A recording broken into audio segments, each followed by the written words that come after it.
To anyone who met her, Simran Kaur Dhillon seemed to be the very picture of elegance. In Toronto's bustling Punjabi community, she was the young woman everyone admired, graceful, ambitious, and successful. She was in her late 20s, and her story was one that many immigrants aspired to. She often told friends that she had moved to Canada on a student visa, completed her master's degree in finance from one of Toronto's most prestigious universities, and secured a well-paying position at a financial firm. On social media, her life looked almost enviable. Her Instagram featured carefully staged photos, Simran in sleek business suits at what appeared to be corporate networking events, cozy snapshots with her laptop open in trendy coffee shops, and even framed certificates displayed on her apartment wall. To her followers, she was the embodiment of modern success, educated, career-driven, and independent while still deeply connected to her Punjabi roots. But behind the glossy photographs and fabricated stories, Simran's reality was far less glamorous. Those degrees on her wall? Forgeries purchased from a back alley shop in Punjab.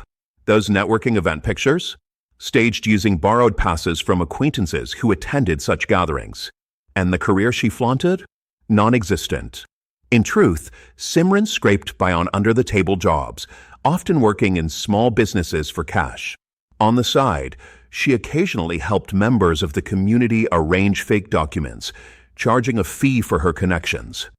Despite the deception, Simran's performance was flawless. She wore confidence like a crown and curated her image so carefully that very few doubted her success. But her parents back in Punjab had begun pressuring her. They wanted her married, settled, and secure. And for Simran, that demand sparked an idea. Marriage, she realized, could be her ticket to everything she wanted: wealth, stability, and influence. All she had to do was keep her lies intact long enough to secure it. She crafted an impressive profile on a matrimonial website aimed at Punjabi families abroad. The description was polished: an educated, cultured, family-oriented woman with a thriving career in finance, seeking a partner who values tradition and ambition. She even rented an expensive lehenga for a professional photo shoot, ensuring the images highlighted her beauty and sophistication. Within weeks, dozens of families expressed interest. But one stood out above the rest: the Sandhus from Toronto. The Sandhus were a well-respected family, known for their generosity and success in the Punjabi community. Amrik Singh Sandhu, their eldest son, was the kind of groom every family dreamed of. Raised in Canada, but deeply rooted in his Punjabi heritage, Amrik was calm, confident, and family-oriented. His father, Kuldeep Singh Sandhu, had built a successful real estate business, and his mother, Manjit Kaur Sandhu, was admired for her charitable work. To outsiders, theirs was a family of both prosperity and values, a rare combination.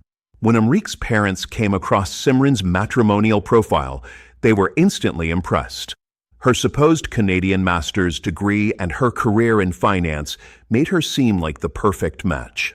She could not only be a good wife, but also a partner capable of adding value to the family's business. Their first meeting was arranged at a family gathering in Toronto. Simran played her part with perfection. She greeted the elders warmly, charmed Amrik with her laughter, and casually mentioned her busy schedule balancing work deadlines and wedding preparations. Amrik was quietly smitten. His parents were even more convinced that she was the ideal daughter-in-law.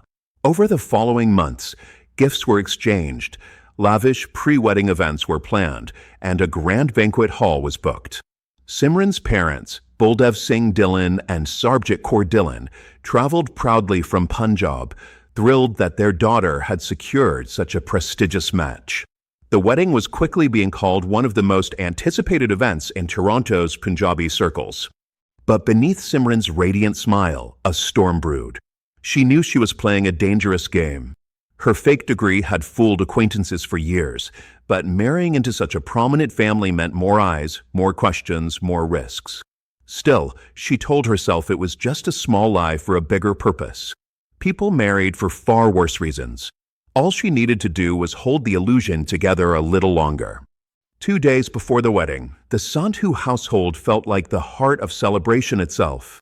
Every corner of the large Toronto home was alive with sound and movement. The kitchen counters overflowed with trays of sweets and steaming pots of curries. Laughter rang out as relatives reunited, some from as far as Vancouver and Calgary, others flying in from Punjab to witness what they called a marriage made in heaven. Children raced up and down the hallways, women compared outfits and jewelry, and elders swapped stories of old days in the village while sipping endless cups of chai. On the surface, it was perfection, the type of wedding that made families proud and guests envious. But in the middle of all this noise was Harpal Singh, Amrik's cousin, quietly tucked away in a spare room with his laptop. Harpal was in his early 30s, an introverted man with a sharp mind for detail but little taste for social functions. While others mingled effortlessly, he found his comfort in tasks that required organization and precision. For the wedding, he had been asked to handle the digital side of things, confirming vendors, managing guest lists, and keeping track of payments and schedules. It was a responsibility he took seriously, almost like a refuge from the overwhelming chaos around him. That morning, as he sorted through emails related to the photographers, decorators, and caterers, one subject line stood out, urgent about the bride. His first instinct was mild irritation. Prank emails and junk offers weren't unusual. Still, something about the title caught his attention. With a cautious click, he opened it. The message was short, barely a few lines long, but its contents sent a chill through him. The anonymous writer claimed that Simran Kaur Dhillon's degree, the very qualification that had impressed the Sandhu family so much, was a forgery. Attached were scans of documents that appeared to prove it. Harpal frowned and leaned closer to the screen. At first glance, the certificate looked legitimate, embossed with the crest of the Toronto University Simran had claimed to attend. But the longer he examined it, the more details seemed wrong. The registrar's signature, for one, looked slightly different from the style he remembered seeing on official documents. The seal's edges were blurred, the font just a shade off. It was subtle, details most people would ignore. But Harpal wasn't most people. His work in IT had given him an eye for inconsistencies, and these small flaws gnawed at him. He sat there for a long time, debating. Part of him wanted to delete the message, chalking it up to jealousy or malice. After all, high-profile weddings often attracted bitterness. A union as grand as Amrik and Simran's was bound to make someone envious enough to spread rumors.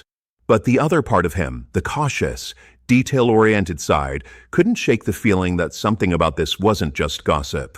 Later that afternoon, Amrik entered the room to ask about seating charts. Harpal hesitated before casually mentioning the email. He didn't want to sound dramatic, so he spoke lightly, almost as if testing his cousin's reaction.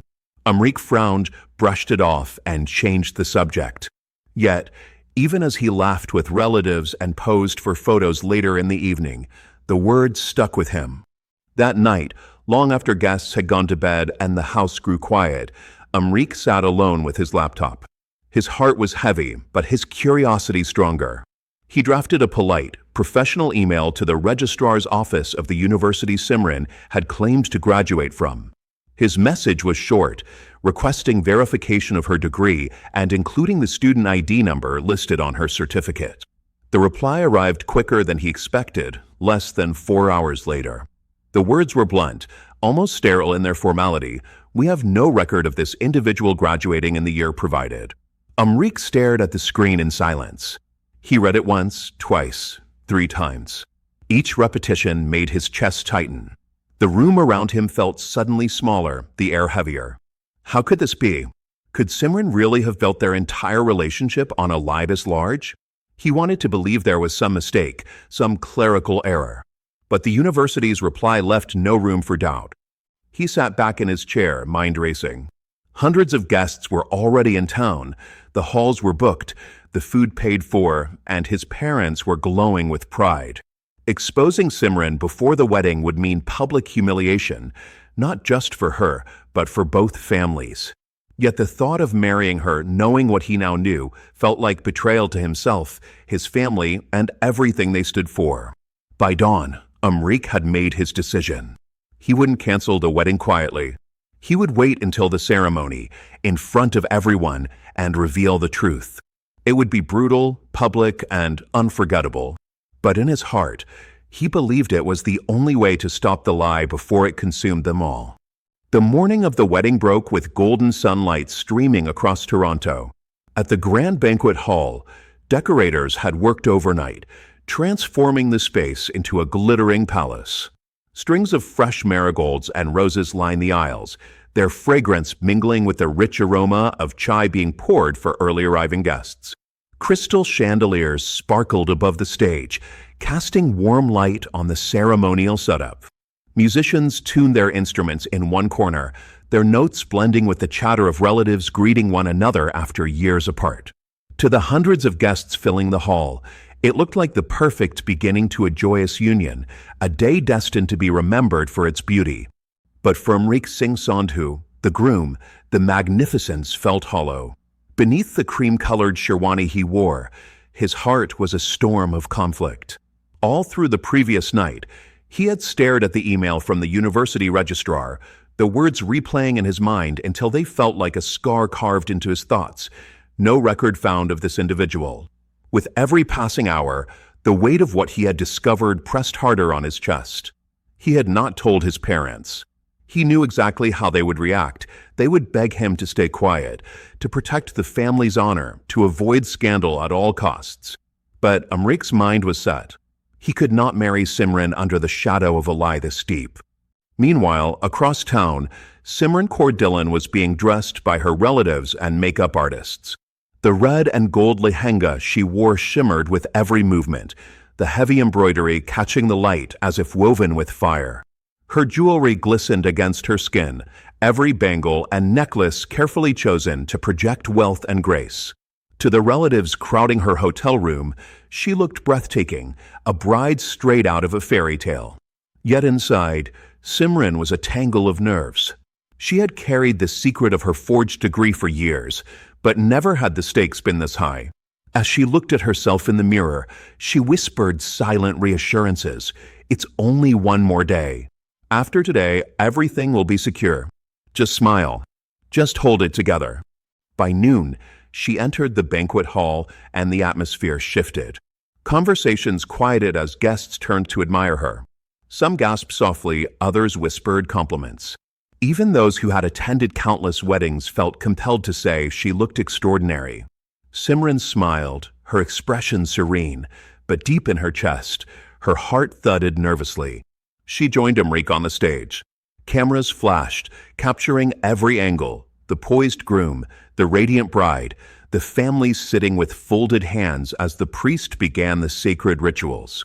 For most in the room, it was a scene of pure joy. But for Umrik, the chants and prayers sounded distant, drowned out by the roar of his own thoughts. He kept his hand near the pocket of his sherwani, feeling the small folded paper, the printout of the university's email. It seemed to burn against his skin like a hidden weapon. When the time came for vows, the room held its breath. Umrik stepped forward, his voice steady yet sharp enough to cut through the celebratory air. "I cannot continue with this wedding," he said.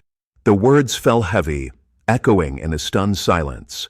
Gasps erupted from the crowd. Someone dropped a tray of flower petals, the soft thud ringing like a drumbeat. Relatives craned their necks, murmurs rising like waves. Umrik reached into his pocket and unfolded the paper. Holding it high, he declared, "The woman beside me has lied about her education. Her degree is forged. The university has no record of her ever attending." Shock rippled through the hall. Elderly guests shook their heads, some whispering, "Nahi ho sakta," not possible. Simran froze, her face drained of color beneath layers of makeup. Her hands trembled at her sides as she looked helplessly toward her parents. Baldev Singh Dhillon, her father, rose from his seat, his face darkened by fury and humiliation. Her mother, Sarbjit Kaur, clutched her dupatta tightly, her eyes shining with disbelief. Chaos unfolded. Guests argued, some demanding answers, others insisting it had to be a misunderstanding.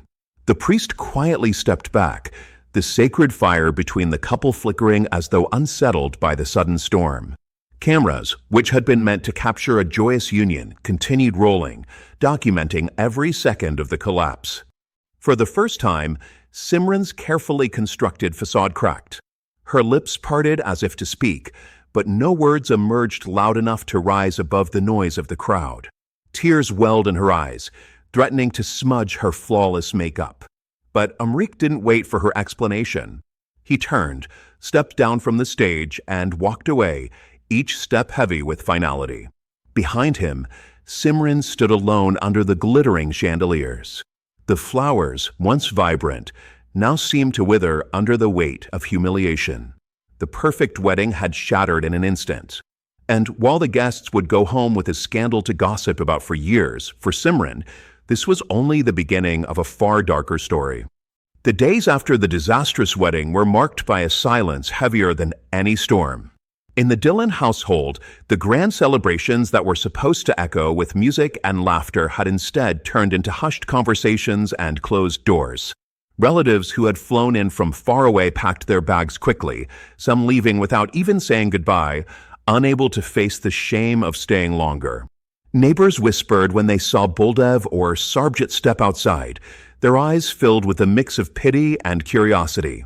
In Toronto's tight-knit Punjabi community, news spread like wildfire.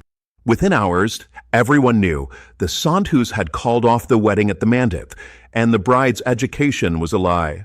Inside her room, Simran Kaur Dillon felt as though the walls were closing in. The bridal lehenga, once a symbol of pride, lay crumpled in the corner, its bright red fabric now mocking her. She hadn't eaten properly in 2 days, surviving on sips of water and the occasional bite of bread forced upon her by her mother. Each time she looked in the mirror, she saw not the poised, confident woman she had presented to the world, but a shadow of herself, humiliated, exposed, and weighed down by a secret that had finally consumed her. Her parents were torn between anger and despair.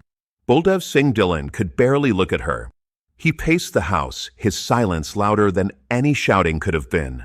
For a man who had built his reputation on respectability, this scandal felt like a deep wound to his honor. Sarbjit Kaur, though softer in her words, was equally shaken.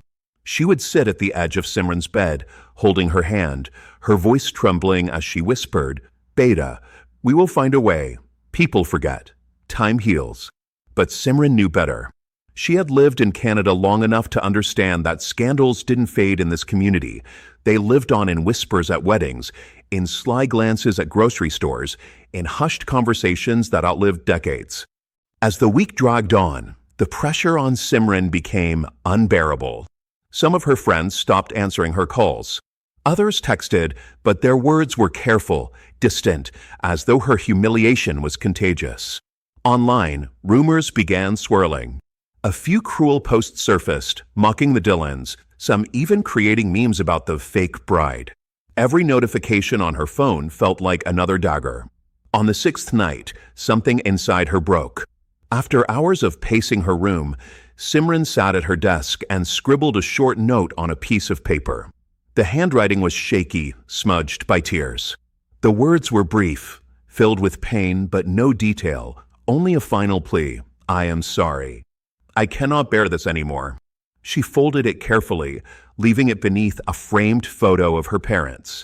Then, gathering only a light shawl, she slipped out of the house quietly, the night shielding her from curious eyes.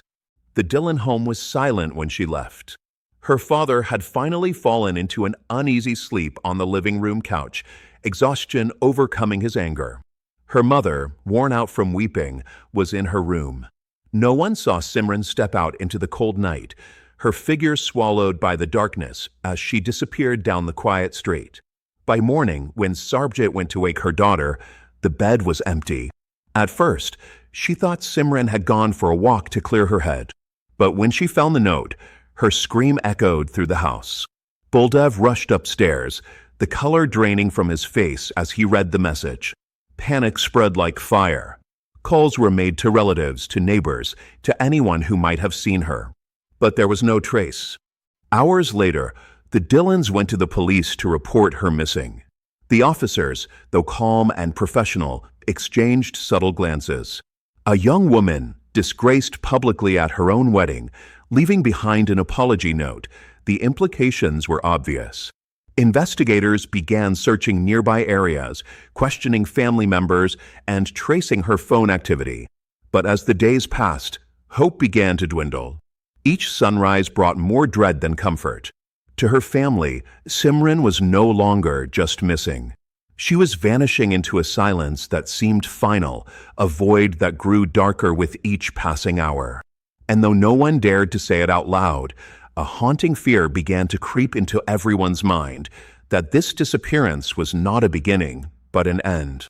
5 days after Simran's disappearance, the city of Toronto carried on as usual, commuters hurrying to work, families enjoying the last warmth of summer evenings, joggers cutting through quiet wooded trails. It was on one such morning that everything changed. A jogger, a middle-aged man named David Harper, had taken his usual route through the Don Valley Trails, a green escape in the middle of the city. The early light filtered through the trees, painting the forest floor in shifting shades of gold. Birds chirped overhead, the air crisp with the scent of dew. It was peaceful, almost serene, until David noticed something strange near the creek. At first, it looked like discarded clothing tangled in the brush. But as he slowed down, dread crept over him. The colors weren't fabric. They were skin, hair, and the pale shimmer of lifeless flesh. He froze, his breath catching in his throat. For a long second, he stood rooted, hoping he was mistaken. But the shape was undeniable, a human body, partially submerged, face hidden by reeds.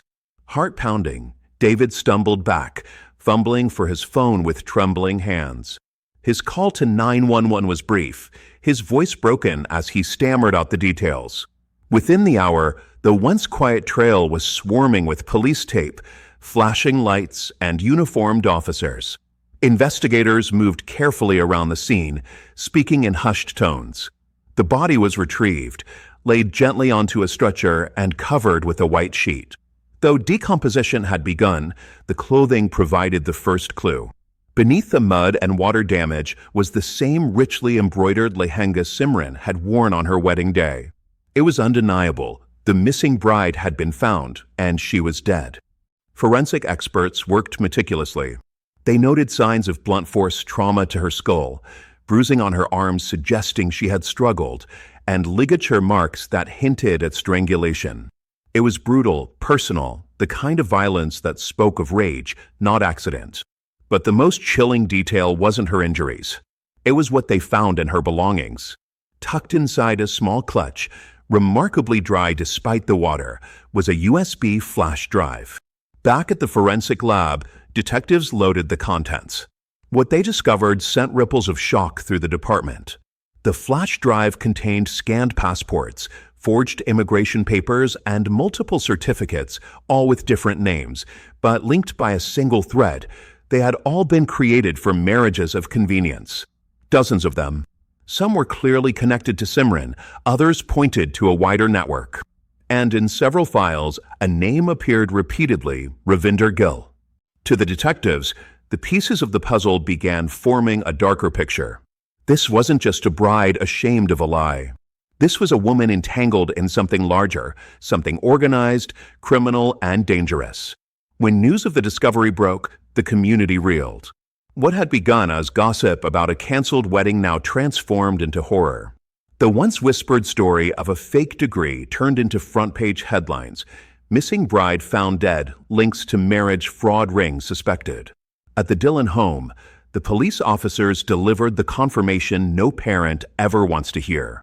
Sarabjit collapsed in tears, her cries shaking the walls. Boldev, stoic until that moment, broke down as well, his shoulders shaking as though the weight of his daughter's choices and her tragic end had finally crushed him. For the Sandhus, the news was equally devastating. Amrik had thought the worst outcome of exposing Simran would be embarrassment and anger. Never had he imagined it would end in her death. Alone in his room, he replayed that wedding day again and again, wondering if his decision to reveal the truth had set off a chain of events that could never be undone. But for the investigators, grief had to give way to determination. Simran's death was no longer a mystery. It was a murder. And somewhere in Toronto, the person or people responsible were still free. The discovery of Simran's flash drive changed the case overnight. Inside were dozens of forged passports, degree certificates, and marriage papers, all linked to immigration fraud. Detectives traced patterns of sham marriages, each ending with Simran gaining money, property, or advantages. It became clear she wasn't just a victim of humiliation, but a key player in a criminal network. One name appeared repeatedly: Ravinder Gill, a quiet travel agent in Brampton.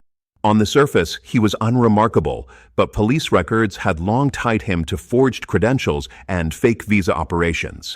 It was Gill who had arranged Simran's fake degree years earlier, and he had introduced her to men desperate for Canadian status.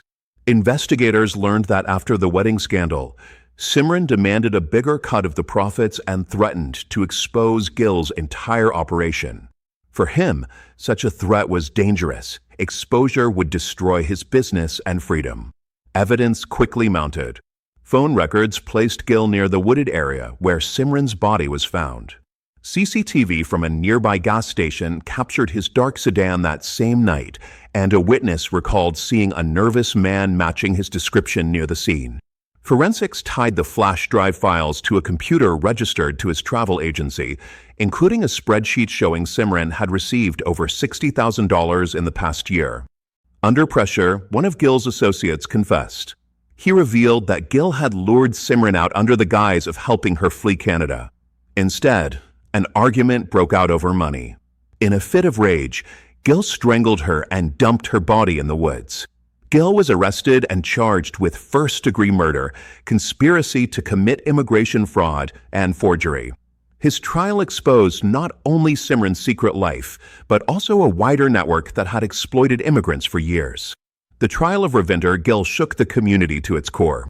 In the courtroom, prosecutors laid out the damning evidence: the forged documents on the flash drive, financial trails linking Gill to sham marriages, and forensic proof of his DNA on Simran's clutch. Witnesses described how Gill had lured them into his schemes, while experts confirmed that Simran's death was no accident but a deliberate act of violence. Gill's defense tried to shift blame, portraying Simran as unstable after her public humiliation, but the jury wasn't swayed. After weeks of testimony, the verdict was delivered: guilty of first-degree murder and multiple counts of fraud. Gill received a life sentence with no chance of parole for 25 years. For Simran's parents, the verdict offered justice but no relief. "She was our daughter," Buldev said quietly. "Whatever mistakes she made, she didn't deserve this." Amrik, too, struggled privately, haunted by the thought that his decision to reveal the truth on the wedding day had set everything in motion. In the wider community, the case became a cautionary tale, not only about fraud and deceit, but about how one lie can spiral into tragedy. Simran's name lingered in whispers at weddings and family gatherings, remembered not just as a disgraced bride, but as a young woman who lost her life to a world she never fully escaped. Viewers, after hearing the story, one question lingers: why do people make choices like this? What goes through someone's mind when they trade honesty for quick gains, knowing the risk, knowing the hurt it might cause? Is it desperation? Greed? Or simply the belief that they won't get caught? Why didn't Simran stop to think, even once, about the destruction these lies could bring, not just to herself, but to her family, her future husband, and the community that trusted her? Why did Ravinder Gill build an entire empire on deceit, ignoring the human lives broken along the way? Was it power or just money? And now I ask you, what do you think drives people into such dangerous paths? Do they truly believe the short-term gains are worth more than the long-term consequences? Or is it the pressure of society, family expectations, or the lure of a better life at any cost? Share your thoughts in the comments. I'd love to hear your views on this. Do you think people like Simran and Gill are victims of circumstance, or are they fully responsible for the tragedies that follow? If you found this story thought-provoking, don't forget to like, comment, share, and subscribe. Your support helps us bring more stories like this to light. We'll meet again next time with another case, another story, and more questions to uncover. Until then, stay safe, stay aware, and always think twice about the choices you make.